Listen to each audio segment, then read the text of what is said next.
नमस्कार साथियों, स्वागत है आप सभी का इकोनॉमिक्स इनसाइट्स पर।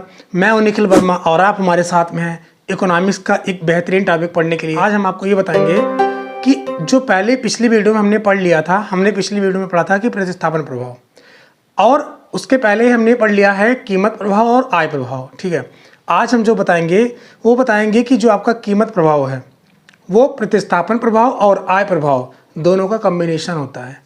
कहने का मतलब है कि अगर आपको कीमत प्रभाव निकालना है तो उसके लिए आपको आय प्रभाव चाहिए और प्रतिस्थापन प्रभाव चाहिए, यानी इन दोनों का सम्मिश्रण होता है आपका कीमत प्रभाव। इसके बारे में बात करेंगे और हम आपको ये बताएंगे कि जो एंजल का उपभोग नियम है वो उपभोग नियम क्या है और प्रोफेसर एंजल सर ने क्या बताया है इस उपभोग के नियम के बारे में। ठीक है, सब कुछ आज के वीडियो में बताएंगे।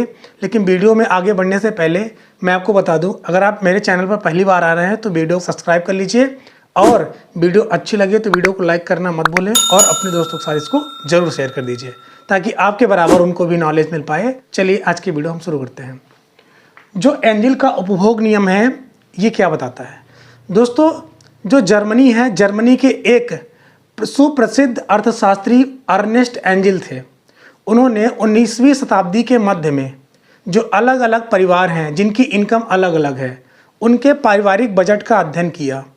अलग अलग लोग कितना कमा रहे हैं, कितना खर्च कर रहे हैं अलग अलग मदों पर, उनका परिवार का एक बजट है, उस बजट को उन्होंने अध्ययन किया प्रोफेसर अर्नेस्ट एंजल सर ने। ठीक है, उसके बाद जब उन्होंने अध्ययन किया तो उनके जो अलग अलग खर्चे हैं उस खर्चे को अलग अलग रूप में क्या किया, वर्गीकरण किया, अलग अलग रूप में बांटा।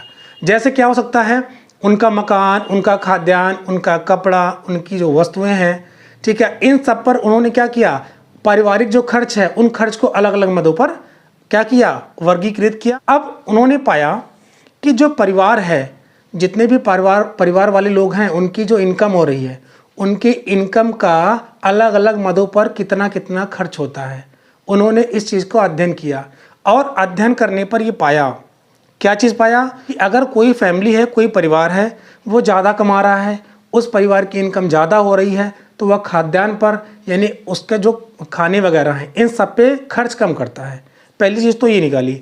और दूसरा चीज़ उन्होंने देखा कपड़े पर उन्होंने देखा कितना कमा रहे हैं उसी हिसाब से कपड़े पर वो खर्च कर रहे हैं। ठीक है, और तीसरी चीज़ उन्होंने देखा, यानी प्रोफेसर अर्नेस्ट एंजल सर ने देखा कि जो परिवार की आय है, परिवार की आय बढ़ती जाती है, लेकिन उसकी तुलना में जो विलासिता की वस्तुएं हैं, विलासिता की वस्तुओं को खरीदने के लिए ज़्यादा खर्च किया जा रहा है।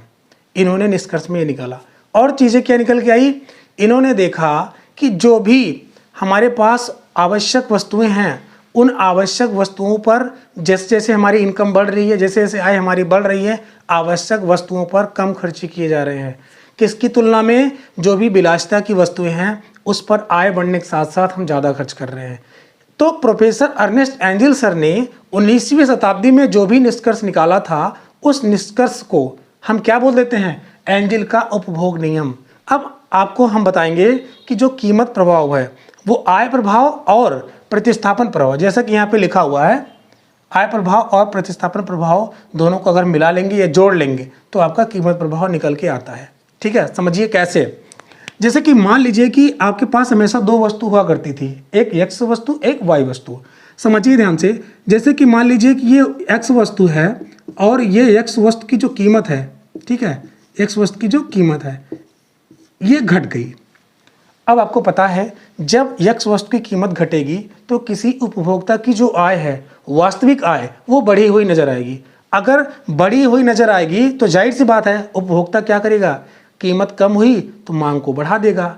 तो कहने का मतलब है कि अगर एक्स वस्तु की कीमत घटेगी तो उपभोक्ता द्वारा ज़्यादा मांग किया जाएगा। ये तो रही आपकी क्या, आय प्रभाव। ठीक है, यानी किस प्रकार से आय आपकी प्रभावित कर रही है एक्स वस्तु को। ठीक है, ये हो गया आय प्रभाव। और मान लीजिए कि आपकी जो एक्स वस्तु है वो सस्ती हो गई, यानी उसकी कीमत घट गई, और वाई वस्तु जो है वो वाई वस्तु महंगी हो गई। अगर वाई वस्तु महंगी हो रही है, यानी उसकी कीमत ज़्यादा है और एक्स वस्तु की जो कीमत है वो कम है, तो जाहिर सी बात है जो उपभोक्ता है वो क्या करेगा, एक्स वस्तु की मात्रा को बढ़ा देगा, यानी एक्स वस्तु को ज़्यादा खरीदेगा और वाई वस्तु को कम खरीदेगा। ये आपका होता है प्रतिस्थापन प्रभाव। ठीक है, क्या होता है आपका प्रतिस्थापन प्रभाव होता है। जैसा कि मैंने इसके पिछली वाली सेशन में अटेंड किया था इसको। तो आपने यहाँ पे देखा कि एक्स वस्तु की जो कीमत है वो घट रही है, उसके तुलना में आपने दो चीज़ें देखी, एक आय प्रभाव, एक प्रतिस्थापन प्रभाव। ये किसके वजह से हो रहा है, किसके वजह से ये आय प्रभाव और प्रतिस्थापन प्रभाव निकल के आता है। जैसा कि आप यहाँ देख रहे हैं, किसकी वजह से, कीमत की वजह से, एक्स वस्तु की कीमत में परिवर्तन होने की वजह से आपका क्या निकल के आ रहा है, आय प्रभाव और प्रतिस्थापन प्रभाव। इसीलिए इसको क्या बोला गया है कि जो कीमत प्रभाव है ना, वो आय प्रभाव और प्रतिस्थापन प्रभाव का योग होता है। अगर आपको कीमत प्रभाव निकालनी है तो आपको आय प्रभाव और प्रतिस्थापन प्रभाव का दोनों को जोड़ना होगा, तो आपकी कीमत प्रभाव निकल के आ जाएगी। आई होप आपको समझ में आ गया होगा कि एंजल का उपभोग नियम क्या है और कीमत प्रभाव जो है वो किस प्रकार से आय प्रभाव और प्रतिस्थापन प्रभाव का योग होता है। ठीक है, इतनी बातें समझ में आई। आज के सेशन को बस इतना ही रखते हैं, मिलते हैं किसी और वीडियो में। तब तक के लिए अपना ख्याल रखिए, धन्यवाद।